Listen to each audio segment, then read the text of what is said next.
ঘোরো মুখর বাদল দিল, চাঁদের হাসির বান রেখেছে। আজ আমি আমার হাজবেন্ডের ট্রিটমেন্টের জন্য কলকাতায় এসেছি। হয়তো পারমিশন ছিল না যে এখানে আসবার, কিন্তু আমি সাহস কুলিয়ে আর এনাদের সাহায্যার্থে যে আমি আসবো, এখানে এলে আমার খুব ভালো লাগবে। আমার বাড়ি হচ্ছে বিষ্ণুপুরে, আর বাঁকুড়া ডিস্ট্রিক্টে আমার বাপের বাড়ি, শ্বশুর বাড়ি। আমি পড়াশোনা করেছি গ্রামে বাড়ি। আমার ইচ্ছা ছিল গান করব, কবিতা আবৃত্তি করব, কিছু বলবো, কিন্তু সেই বলাগুলো হয়ে ওঠে না। গ্র্যাজুয়েশন করার পর বিয়ে হয়ে গেছে।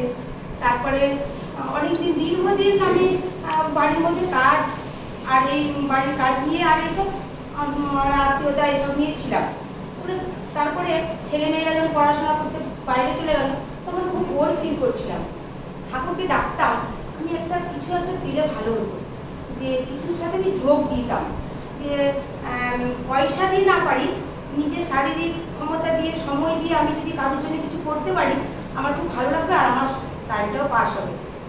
অনেকদিন দীর্ঘ প্রচেষ্টার পর, বলে না সব কিছু ভালো কেটে গেলে অনেক তপস্যা করতে হয়। যে তারপরে হঠাৎ করে আমি মর্নিং ওয়াকে রেগুলার বেরোই অনেক দিন ধরে, বেরোতে বেরোতে তো হঠাৎ করে দেখলাম আমাদের হসলার ওনাদের বাড়ির ওই পাশে মাঠেতে আমাদের প্রোগ্রাম হচ্ছে, কি হবে এরকম একটা কিছু হচ্ছে। তো আমি সেখানে গেলাম, যে হেলথ চেক আপ হবে, প্রেশার চেক আপ হবে, আর সুগার চেক হবে, এরকম করে যাই আজকে ওখানে গিয়ে দেখলাম সামনে স্যার, যাকে দেখে আমার মনে হয়েছিল যেন বিবেকানন্দের ভাবশিষ্য। হ্যাঁ, মুখটা দেখে আমার মনে হয়েছিল এমন একটা সৎ মানুষ, পবিত্র। যাই হোক, দেখে আমার খুব ভালো লেগেছিল। ওনার সাথে ওনার ভাগ্নি ছিল বাচ্চা, সেই বাচ্চারও কতখানি কন্ট্রিবিউশন এই হসলার জন্য আমি সেই ফার্স্ট দিন থেকে দেখে এসেছি। কি সুন্দরভাবে অনুষ্ঠান পরিচালনা করলো, ওনারা ফর্ম দিলেন। আমি বলেছিলাম স্যারকে, স্যার বিষ্ণুপুরে কোনো ভালো জিনিস টেকে না, দেখবে তো? উনি বলেছিলেন হ্যাঁ দেখবে। আমার সেই দিকটা মনে পড়ছে, হ্যাঁ দেখবে।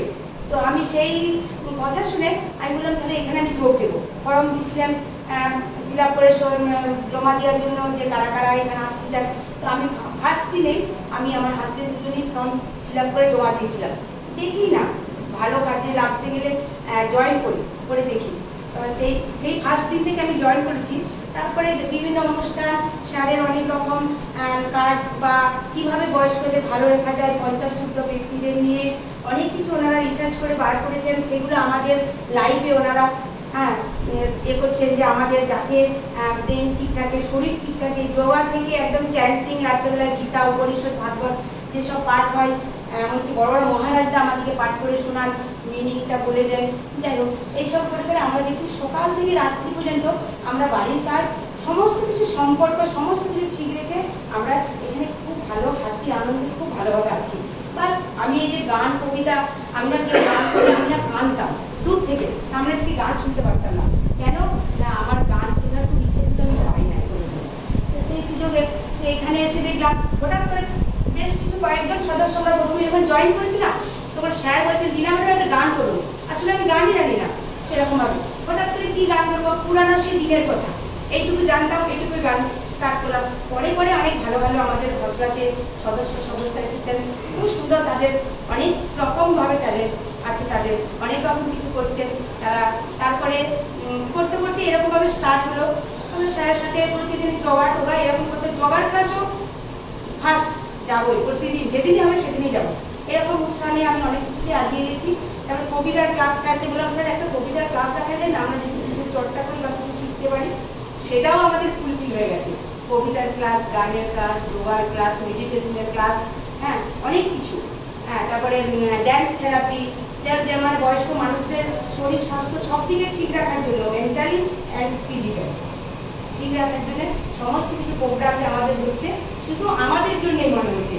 আর আমরা মন খুলে যেমন পারছি করছি, তাতে কি ফিডব্যাক আছে, খুব ভালো হয়েছে, খুব ভালো হয়েছে। এতে করে কি হয়, আমাদের উৎসাহ আরও বেড়ে যায়, এনার্জি আরও বেড়ে যায়, যে আমরা আরেকটু কিছু তৈরি হয়ে যায়, আরেকটু কিছু যাতে ভালোভাবে করতে পারি। এইসব নিয়ে আমাদের দিন চলছে, খুব ভালো লাগছে, আমরা খুব ভালো আছি। আমি সবাইকে বলবো আসুন, আর সবাইকে বলুন যে আমরা 50 শুদ্ধ ব্যক্তিরা কিভাবে আমরা এত ভালো আছি মেন্টালি ফিজিক্যালি। আমি তাই বলবো যে সবাইকে বলুন, সবাই ভজনাতে যোগ দিন।